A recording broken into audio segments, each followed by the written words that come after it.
Hello friends, welcome to my channel. ಎಲ್ರಿಗೂ ಶುಭೋದಯ. ಹೇಗಿದ್ದೀರಾ ಎಲ್ಲರೂ? ನಾನಿವತ್ತು ಬೆಳಗ್ಗೆ ಬೇಗನೆ ಎದ್ದಿದ್ದೀನಿ. ಎದ್ಬಿಟ್ಟು ಹೊರಗಡೆ ಹೋಗಿ ನೋಡಿದಾಗ ವಾತಾವರಣ ಫುಲ್ ಮಂಜುವಿನಿಂದ ಮುಸುಕಿತ್ತು. ಹಾಗೆ ಮನೆ ಮುಂದೆ ಅರಳಿದ ಹೂಗಳು ಕೂಡ ಆ ಮಂಜುವಿನ ಜೊತೆಗೆ ಸೊಗಸಾಗಿ ಕಾಣುತ್ತಿತ್ತು. ಅಲ್ಲಲ್ಲಿ ಇಬ್ಬನಿಗಳು ಕೂಡ ಬಿದ್ದಿತ್ತು. ಇವಾಗ ಆ ಮಂಜುವಿನ ಜೊತೆಗೆ ಅರಳಿ ನಿಂತಿದ್ದ ಹೂಗಳು ಯಾವುದೆಲ್ಲ ಅಂತ ಹೇಳ್ಬಿಟ್ಟು ನಾನು ನಿಮಗೆ ಇಲ್ಲಿ ತೋರಿಸ್ತೀನಿ, ಬನ್ನಿ.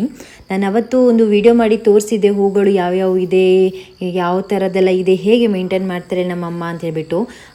ಇವತ್ತು ಸ್ವಲ್ಪ ಸ್ಪೆಷಲಾಗಿ ಹೂ ಬಿಟ್ಟಿದೆ, ಅದೇ ಇದು ಚೆಂಡು ಹೂ. ಈ ಚೆಂಡು ಹೂ ಸ್ವಲ್ಪ ದೊಡ್ಡ ಜಾತಿಯ ಹೂ. ಅಲ್ಲಲ್ಲೇ ದೂರ ದೂರ ಗಿಡಗಳು ಕಾಣಿಸ್ತಾ ಇದೆ. ಹಾಗೆ ಇಲ್ಲಿ ಉದ್ದಕ್ಕೆ ಗಿಡ ಕೂಡ ನೆಟ್ಟಿದ್ದಾರೆ. ಆ ಚಿಕ್ಕ ಗಿಡದಲ್ಲಿ ಕೂಡ ಹೂಗಳು ಸೊಗಸಾಗಿ ಬಿಟ್ಟಿದೆ. ಇದು ವೈಟ್ ಕಲರ್ದು ಹೂ. ಇದು ಗಂಧದ ಕಲರ್ ದಾಸವಾಳ. ಇದು ಕೂದಲಿಗೆ ಅರ್ಧ ಹಾಕಿದ್ರೆ ತುಂಬ ಒಳ್ಳೆಯದು, ಕೂದಲು ಕೂಡ ಸೊಗಸಾಗಿ ಬರ್ತದೆ. ಬೆಳಗ್ಗೆ ದೇವರಿಗೆ ಈ ಹೂಗಳನ್ನ ಮುಡಿಸ್ಲಿಕ್ಕೆ ತುಂಬಾ ಖುಷಿ ಆಗ್ತದೆ. ಈ ಟೈಮಲ್ಲಿ ಹೂಗಳು ತುಂಬ ಸಿಗುತ್ತೆ, ಮಳೆಗಾಲದಲ್ಲಿ ಸಿಗೋದು ಸ್ವಲ್ಪ ಕಷ್ಟನೇ. ಹಾಗೆ ಅಲ್ಲಿ ರೋಡ್ ಸೈಡ್ ನಮ್ಮ ಮನೆ ಇರೋದ್ರಿಂದ ಆ ಕಾಫಿ ತೋಟದ ಮಧ್ಯ ಈ ಸಣ್ಣ ಸಣ್ಣ ರಸ್ತೆಗಳು ನೋಡುವಾಗ ತುಂಬಾ ಖುಷಿ ಆಗ್ತಿತ್ತು ನನಗೆ. ಬೆಳಗ್ಗೆ ಎದ್ದು ವಾಕಿಂಗ್ ಹೋಗುವ ಅಂತಲೇ ಅನಿಸ್ಬಿಡ್ತು. ಹಾಗೆ ಲೈಟಾಗಿ ಇಲ್ಲಿ ವಾಕಿಂಗ್ ಕೂಡ ಮಾಡಿದೆ. ಮತ್ತು ಇದು ರೋಡ್ ಸೈಡ್ ಇರುವ ಹೂಗಳು, ಅಲ್ಲಲ್ಲಿ ಬಳ್ಳಿಯಲ್ಲಿ ದೂರ ದೂರ ಹೂಗಳು ಬಿಟ್ಟಿರೋದನ್ನು ನಾವು ಕಾಣ್ಬೋದು. ಇದೊಂದು ನೆಲದಲ್ಲಿ ಬಿಟ್ಟಿರುವ ಕಾಡು ಜಾತಿಯ ಹೂ ಅಂತಲೇ ಹೇಳ್ಬೋದು. ನೋಡಲಿಕ್ಕೆ ತುಂಬ ಚೆನ್ನಾಗಿದೆ. ಆದರೆ ರೋಡ್ ಬದಿ ಆಗಿರೋದ್ರಿಂದ ವೆಹಿಕಲ್ ಹೋಗಿ ಬರೋದಾಗಿ ಆ ಧೂಳುಗಳೆಲ್ಲ ಎಲೆ ಹೂಗಳ ಮೇಲೆ ಬಿದ್ದು ಸ್ವಲ್ಪ ಹೇಗೋ ಕಾಣಿಸ್ತಾ ಇದೆ. ಹಾಗೆ ಈ ಸುತ್ತಮುತ್ತ ಕಾಫಿ ತೋಟಗಳು, ಅಲ್ಲಲ್ಲೇ ಕಾಫಿ ಹೂಗಳು ಕೂಡ ಅರಳಿದೆ. ನಾನು ಮತ್ತೆ ತೋರಿಸ್ತೀನಿ. ಹಾಗೆ ಮನೆಗೆ ವಾಪಸ್ ಬರ್ತಾ ಮನೆ ಮುಂದೆ ಸ್ವಲ್ಪ ಹೂಗಳು ಕೂಡ ಇದೆ. ಬೆಳಗ್ಗೆ ಎದ್ದು ಹೂಗಳನ್ನು ನೋಡೋದು ತುಂಬಾ ಒಳ್ಳೆಯದು ಅಂತ ಹೇಳ್ಬೋದು. ಮನಸ್ಸು ಕೂಡ ಹಗುರ ಮಾಡ್ಕೋಬೋದು. ನಾನು ಹೇಳಿದೆ ಅವತ್ತು ನಮ್ಮಮ್ಮ ಬೆಳಗ್ಗೆ ಎದ್ದು ಒಂದು ರೌಂಡ್ ಹೂವಿನ ಗಿಡ ನೋಡಿಕೊಂಡು ಆಮೇಲೆ ಕೆಲಸ ಶುರು ಮಾಡ್ತಾರೆ ಅಂತ. ಹಾಗೆ ನನಗೂ ಕೂಡ ಹೂವಿನ ಗಿಡಗಳೆಲ್ಲ ನೋಡಿಬಿಟ್ಟು ತುಂಬಾ ಖುಷಿ ಆಯಿತು. ಇದು ನಿತ್ಯ ಪುಷ್ಪಗಳು ಅಲ್ಲಲ್ಲೇ ಅರಳಿದವೆ. ಅವತ್ತು ತೋರಿಸಿದ್ದೀನಿ, ಹಾಗೆ ಮತ್ತೊಮ್ಮೆ ಕೂಡ ತೋರಿಸ್ತೀನಿ, ಬೇಜಾರಿಲ್ಲಲ್ಲ.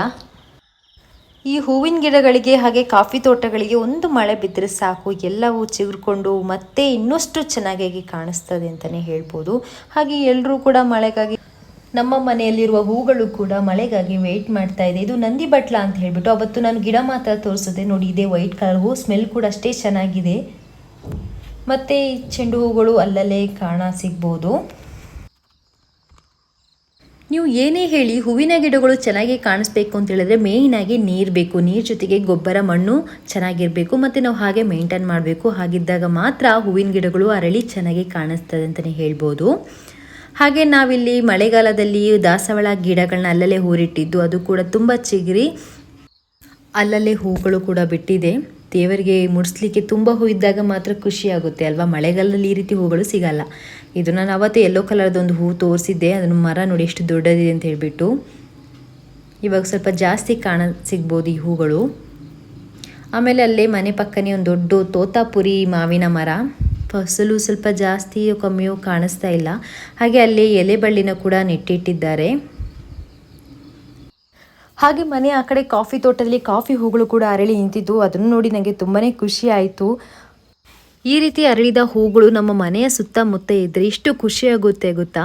ಅದರ ಪರಿಮಳ ಕೂಡ ಅಷ್ಟೇ ಚೆನ್ನಾಗಿರುತ್ತೆ. ಅಲ್ಲೇ ಜೇನುಹುಳುಗಳು ಕೂಡ ಬಂದು ಈ ಹೂವಿನ ರಸವನ್ನು ಕೂಡ ಕುಡಿತದೆ. ಇದು ಮಳೆಯಿಂದ ಅರಳಿದ ಹೂವಲ್ಲ, ಅಲ್ಲೇ ನೀರು ಹಾಯಿಸಿದ ಹೂಗಳು ಇದು. ಹಾಗೆ ಅಲ್ಲಿ ಖಾಲಿ ಜಾಗದಲ್ಲಿ ಸಣ್ಣ ಪುಟ್ಟ ತರಕಾರಿ ಗಿಡಗಳನ್ನ ಕೂಡ ನೆಟ್ಟಿಟ್ಕೊಂಡಿದ್ದಾರೆ. ಅಂಗಡಿಯಿಂದ ತರಲಿಕ್ಕೆ ಆಗಲ್ಲ, ತಂದರೂ ರೇಟ್ ಕೂಡ ಹೌದು. ಈ ರೀತಿ ಮನೇಲೇ ಖಾಲಿ ಜಾಗ ಇರುವಾಗ, ನೀರಿರುವಾಗ ಮೆಣಸಿನ ಗಿಡ, ಹರಿವೆ ಗಿಡ, ಮೂಲಂಗಿ ಗಿಡ, ಸಾಸಿವೆ, ಆಮೇಲೆ ಇನ್ನೇನು ಬದನೆ, ಈ ರೀತಿ ಎಲ್ಲ ನೆಟ್ಟಿಟ್ಕೊಂಡ್ರೆ ತುಂಬ ಒಳ್ಳೆಯದು. ಹಾಗೆ ನನ್ನ ಫೇವ್ರೆಟ್ ಹೂ ಬಂದುಬಿಟ್ಟು ರೋಸ್ ಮಾಸ್.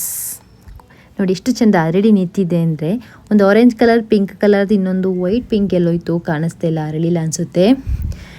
ಗಿಡಗಳನ್ನ ಒಟ್ಟಿಗೆ ನೆಟ್ಟಿರೋದ್ರಿಂದ ಮಿಕ್ಸ್ ಆಗಿ ಬಂದುಬಿಟ್ಟಿದೆ. ನೋಡಿ, ಗೊಬ್ಬರ ನೀರು ಇರೋದ್ರಿಂದ ಇಷ್ಟು ಚೆಂದ ಗಿಡಗಳು ಒತ್ತೊತ್ತಾಗಿ ಹುಟ್ಕೊಂಡಿದೆ ಅಂತ ಹೇಳಿದ್ರೆ ನಂಗೆ ನೋಡಿದ್ರೆ ತುಂಬಾ ಖುಷಿಯಾಗುತ್ತೆ. ಇದು ಇನ್ನೊಂದು ಜಾತಿಯ ರೋಸ್ ಮಾಸ್, ಇದೆಲ್ಲೋ, ಇದು ಪಿಂಕ್. ನೋಡಿ, ಇದು ಅವತ್ತು ನಾನು ತೋರಿಸಿದೆ, ಬರೀ ಗಿಡ ಮಾತ್ರ ಇತ್ತು, ಹೂ ಬಿಟ್ಟಿರಲಿಲ್ಲ. ಇವಾಗ ನೋಡಿ ಹೂಗಳು ಎಷ್ಟು ಚೆಂದ ಅರಳಿ ನಿಂತಿದೆ ಅಂತ ಹೇಳಿದ್ರೆ ನನಗೇ ಖುಷಿ ಆಗ್ತಾ ಇದೆ. ಒಂದು ಸ್ವಲ್ಪ ಬಿಸಿಲು ಬಂದಿದೆ, ಹಾಗೆ ಬಿಸಿಲಿಗೆ ಚೆಂದ ಕಾಣಿಸ್ತಾ ಇದೆ ಹೂಗಳು. ಇದಿಷ್ಟು ಅಮ್ಮನ ಹೂದೋಟ, ಅಂದರೆ ಹೊಸದಾಗಿ ಅರಳಿದ ಹೂಗಳನ್ನು ನಾನು ಇವತ್ತು ಮತ್ತೆ ವಿಡಿಯೋ ಮಾಡಿ ತೋರಿಸಿದ್ದೀನಿ. ಅವತ್ತು ಇಷ್ಟೆಲ್ಲ ಹೂಗಳು ಇರಲಿಲ್ಲ, ಕಮ್ಮಿ ಇತ್ತು, ಯಾಕೆಂದರೆ ಬರೀ ಗಿಡಗಳು ಮಾತ್ರ ಇದ್ದವು. ಅದಕ್ಕೆ ಇವತ್ತು ಬೆಳಗ್ಗೆನೇ ಎದ್ಬಿಟ್ಟು ಯಾವ್ಯಾವ ಹೂಗಳು ಅರಳಿ ನಿಂತಿದೆ ಅಂತ ಹೇಳ್ಬಿಟ್ಟು ನಾನು ನಿಮಗೆ ಇಲ್ಲಿ ಸಣ್ಣ ವಿಡಿಯೋ ಮಾಡಿ ತೋರಿಸಿದ್ದೀನಿ. ನೋಡಿದ್ರಲ್ಲ ಫ್ರೆಂಡ್ಸ್, ಮತ್ತೆ ಯಾವ್ಯಾವ ಹೊಸ ಹೂಗಳು ನೋಡಿದ್ರಿ ನೀವು ಅಂತ ಹೇಳ್ಬಿಟ್ಟು. ನಿಮ್ಮ ಮನೇಲೂ ಕೂಡ ಈ ರೀತಿ ಹೂಗಳನ್ನ ನೀವು ಮೇಂಟೈನ್ ಮಾಡ್ತಾ ಇದ್ದೀರಾ? ನಿಮಗೂ ಕೂಡ ಹೂವಿನ ಗಿಡ ಅಂದರೆ ಅಂತೇಳಿ ಇಷ್ಟ ತಾನೆ. ಬೆಳಗ್ಗೆದ್ದು ಈ ರೀತಿ ಹೂವಿನ ಗಿಡಗಳನ್ನು ನೋಡಿದ್ರೆ ನಮ್ಮ ಮನಸ್ಸು ಕೂಡ ತುಂಬಾ ಹಗುರವಾಗುತ್ತೆ. ಹಾಗೆ ನಾನಿಲ್ಲಿ ಬೆಳಗ್ಗೆ ಬೇಗ ಎದ್ದು ಮುಸುಕಿನ ಮಂಜುವಿನ ಜೊತೆಗೆ ಅರಳಿದ ಹೂವಿನ ಜೊತೆಗೆ ವಿಡಿಯೋ ಮಾಡಿ ನಾನು ನಿಮಗೆ ಇಲ್ಲಿ ತೋರಿಸಿದ್ದೀನಿ. ನಿಮಗೂ ಕೂಡ ಇಷ್ಟ ಆಯಿತು ಅಂತ ಅಂದ್ಕೊತೀನಿ. ನಾನು ನೆಕ್ಸ್ಟ್ ವಿಡಿಯೋದೊಂದಿಗೆ ಇನ್ನಷ್ಟು ಹೆಚ್ಚಿನ ಹೂವಿನೊಂದಿಗೆ ನಿಮ್ಮನ್ನ ಮೀಟ್ ಮಾಡ್ತೀನಿ. ಓಕೆ ಫ್ರೆಂಡ್ಸ್, ಬಾಯ್.